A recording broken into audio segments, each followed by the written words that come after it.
Hi everyone, my name's Konnor Payne, and on this episode of What AIO Loves About the Ocean, I'll be talking about my favorite animal, sharks. So when most people think shark, they think of something like the tiger shark, or great white, this huge giant predator. However, there's many different species, such as this dogfish, which only grows to about 3 feet and is totally safe to humans. So to start off with, I want to talk about shark structure. So unlike most other animals, sharks don't have any bones. Their skeleton is made up of cartilage, which allows them to be much more flexible in the water. So if you grab a shark's tail, it can actually bend all the way around and still bite you, but you never grab their tail.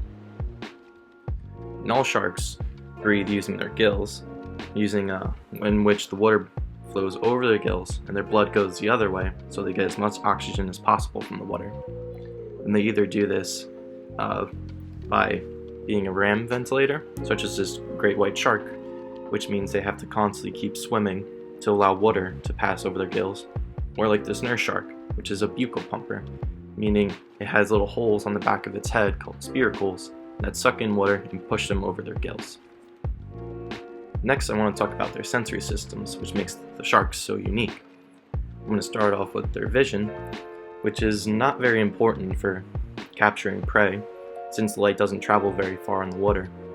However, since they are nocturnal predators usually, they have what's called a tapetum lucidium, which is what dogs and cats both have to allow them to see better at night. So if you shine a light in their eye, it'll glow back green. And they also have an eyelid called a nictitating membrane.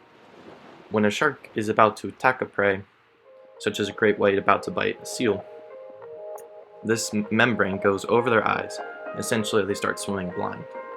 This is to protect the eye from the prey, so this is what usually is the reason the sharks accidentally attack humans for. The most important sense they have is their smell. They have two U-shaped nostrils on their snout, and 2/3 of the brainwave is actually dedicated to smell, which is why they're able to smell 1 part of blood to 1 million parts of water. This is the same as a teaspoon in a swimming pool. Next is their hearing. They have 2 tiny holes behind their eyes, which is sensitive to low frequency vibrations, so they can hear fish or other schools swimming by. A shark's taste isn't as well adapted as the rest of its senses, since it's not very important in finding food. However, since sharks don't have hands like humans, the only way that they can interact with their environment is by biting things. So they like to do a test bite, and based on the taste they can figure out what it is. This is why shark bite victims have such a high survival rate, since this is just a test bite really. They aren't actually biting us with their full force, and they're just seeing what we are first. And usually we taste really bad to them, so they spit us out. Now we get into some of the senses that humans don't have, such as electroreception. So they have small jelly-filled receptors found mostly on their head and snout, called the ampullae lorenzini. These allow them to sense electrical fields, which means they can sense muscle movements, such as your heartbeat. This is why it's said that sharks can sense your fear, because they can actually sense the beating of your heart.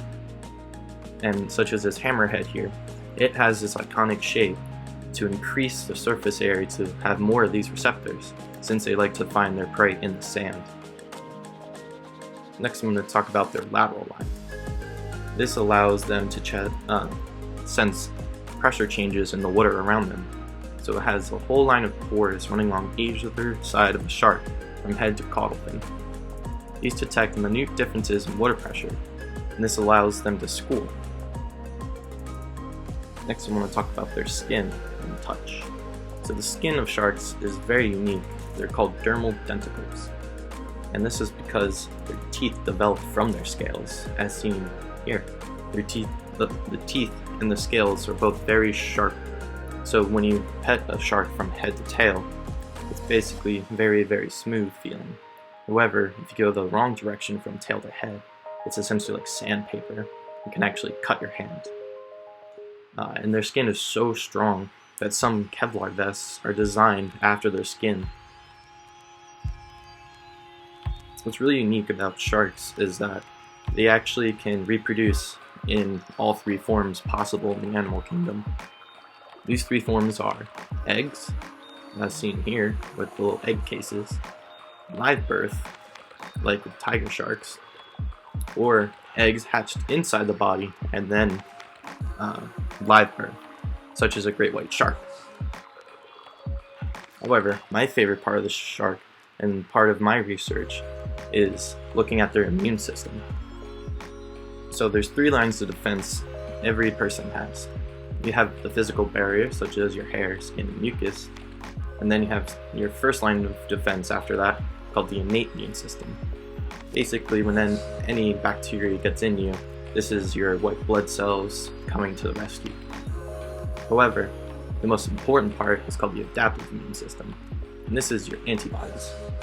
So this is your immune system that's said to have memory, and this is because antibodies are very specific to just one pathogen, and sharks are the first lineage in all species to develop it, just like that are the same as mammals like us. And what's even cooler is that out of all the classes of antibodies known, sharks have an extra one that's found in no other species, and it's much smaller than all the other classes available. So this means it's possible to take their antibody specific to them and then change it so that it can be used to attack cancer cells for humans. It can be treated so that only the cancer cells are attacked and nothing else. And this is why I think sharks are the coolest animals out there. For more information on AIO, go to www.kattieinstitute.com and follow our YouTube channel.